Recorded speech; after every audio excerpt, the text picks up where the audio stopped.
you. Senator Paul. Mr. O'Brien, you mentioned in your opening remarks that sanctions need to be part of a strategy. I couldn't agree more.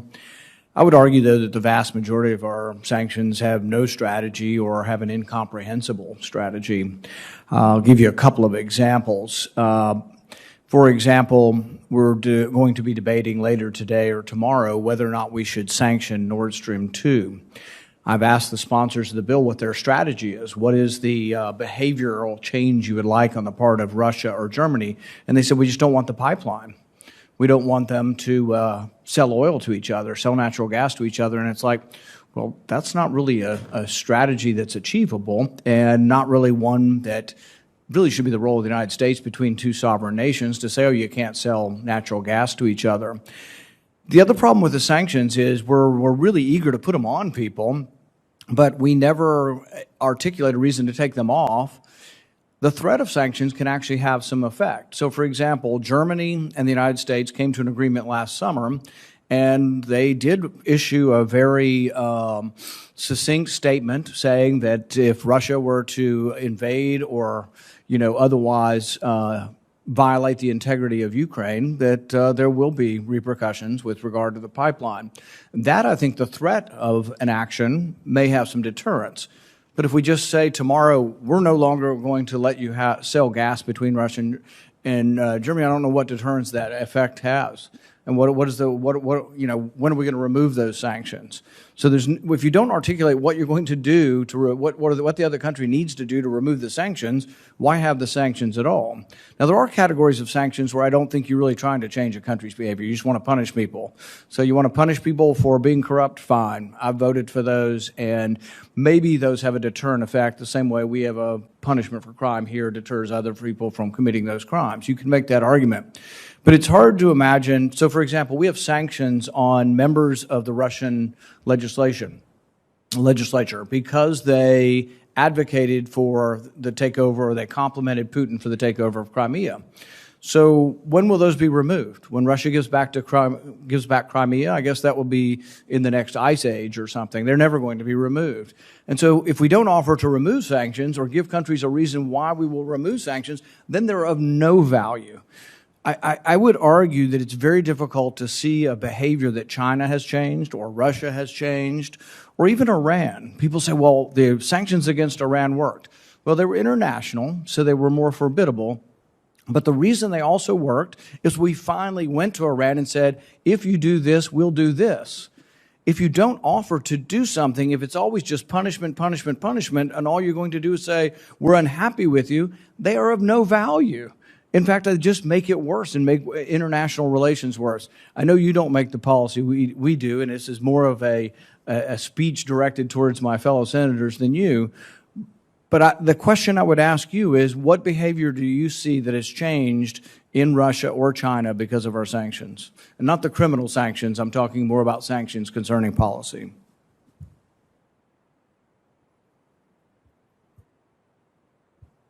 Sorry. Thank you, Senator. I agree with a lot of the analysis. And I look forward to working with you in making sure that we do set clear expectations, that the targets of our sanctions know what behavior they're supposed to undertake in order to see sanctions relief, but that our partners also agree with us that the sanctions are part of a strategy and that we agree on when success has been achieved. I think you raise a number of questions applying across sanctions policies, I think requires a sort of deeper dive. With regard to Russia and China, I mean, each of them in some way is acting as a malign and revisionist power at the moment. I think it's important that we attack the roots of that power and not simply some of the symbols.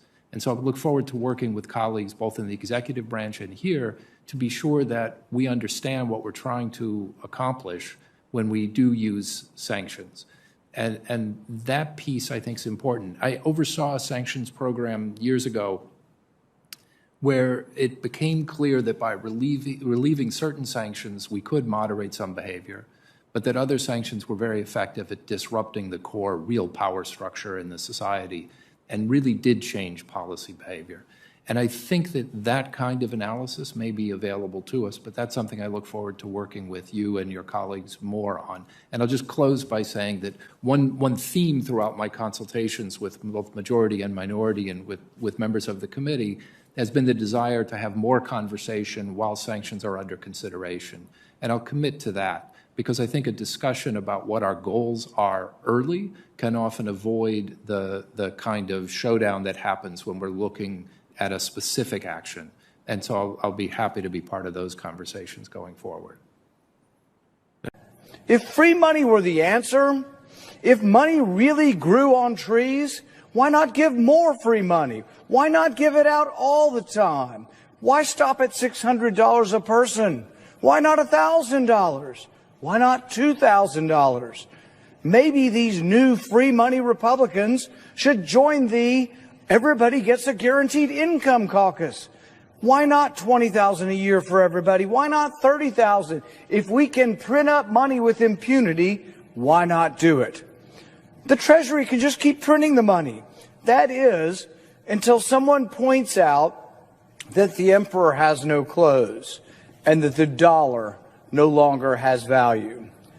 To so-called conservatives who are quick to identify the socialism of Democrats, if you vote for this spending monstrosity, you are no better.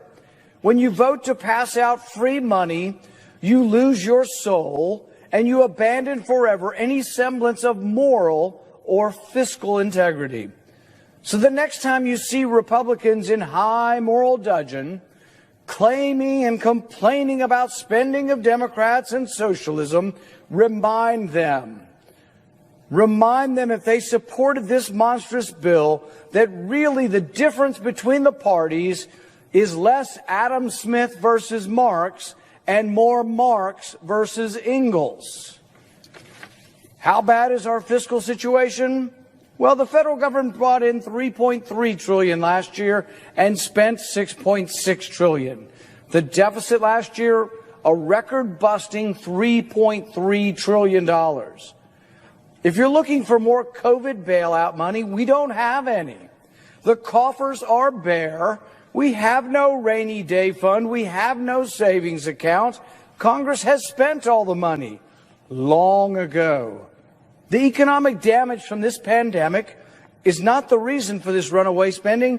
This spending's been going on for decades. Every year, even before we get to all the extra COVID-free money, we've been spending $1 trillion we don't have. Today's money is gone. So Congress is spending tomorrow's money. The spending chart is a red line of red ink that goes on forever. When we talk about spending tomorrow's money, it's not just the money that we need next month. It's the money we might need in a decade. It's the money we will need in 1, 2, 3 generations from now. For national defense, for infrastructure. This is the money that your children and your grandchildren will pay back with interest. The deficit doubling and tripling. Under George Bush, it went from $5 trillion to $10 trillion. Under President Obama, it went from 10 to 20 trillion. We're now at 27 trillion, but we're adding it at $1 trillion a year before we get to this COVID budget-busting bailout. Every tax-paying American already owes over $136,000, and they're staring at projections into the future that show no end. We are $27 trillion in debt today. How do we expect a child to have the economic opportunity when this crushing debt is their inheritance from Congress? The numbers are mind-boggling. It's hard to